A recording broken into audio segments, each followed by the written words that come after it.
আজকে আমি পাস্তা করার রেসিপি শেখাবো। তো চলো, গ্যাসে একটা সসপ্যান বসিয়ে দেবো।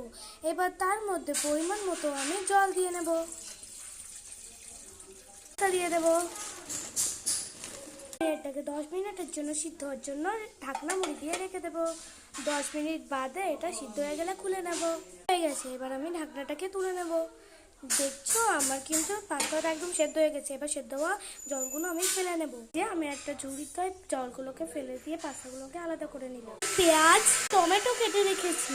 এবার চলো চাটুতে তেল গরম করা যায়।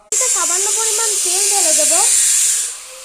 তেলটা গরম হতে থাক। গরম হয়ে গেছে, এবার আমি কেটে রাখা হাফ গোটা পেঁয়াজ কিন্তু এর মধ্যে ঢেলে দেবো।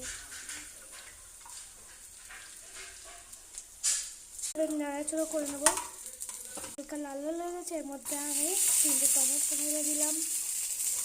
এটাকে একটু ভালোভাবে নাড়াচাড়া করে নেবো। এর মধ্যে একটা ডিম দিয়ে দিলাম, গোটা একটা ডিম দিয়ে দিলাম।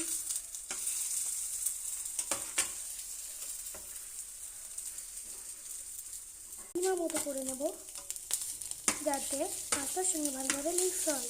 একটু হালকা পরিমাণে সর্ষের তেল ঢেলে দিতে হবে এর মধ্যে। পাস্তাগুলোকে আমি এর মধ্যে ঢেলে দিলাম আর ভালো করে নাড়াচাড়া করে নিতে হবে। কিন্তু সামান্য পরিমাণ হলুদ এবং নুন দেওয়া হয়েছে। এবারে কিন্তু আমি নাড়াচাড়া করে নেব। সেই ক্লিপটা তোমাদের সঙ্গে নেওয়া হয়নি। এইটাকে কিছুক্ষণ নাড়াচাড়া করার পরে আমার পাস্তা কিন্তু একদম রেডি।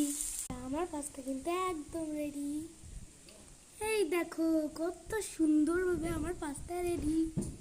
তোমরা চাইলে বাড়িতে এরকম কম সময়ের মধ্যে ঝটপট করে এটা বানিয়ে নিতে পারো। তো চলো এবার টেস্ট করা যাক কেমন হয়েছে। বোন একটু টেস্ট করে দেখবে, নাও কেমন লাগলো।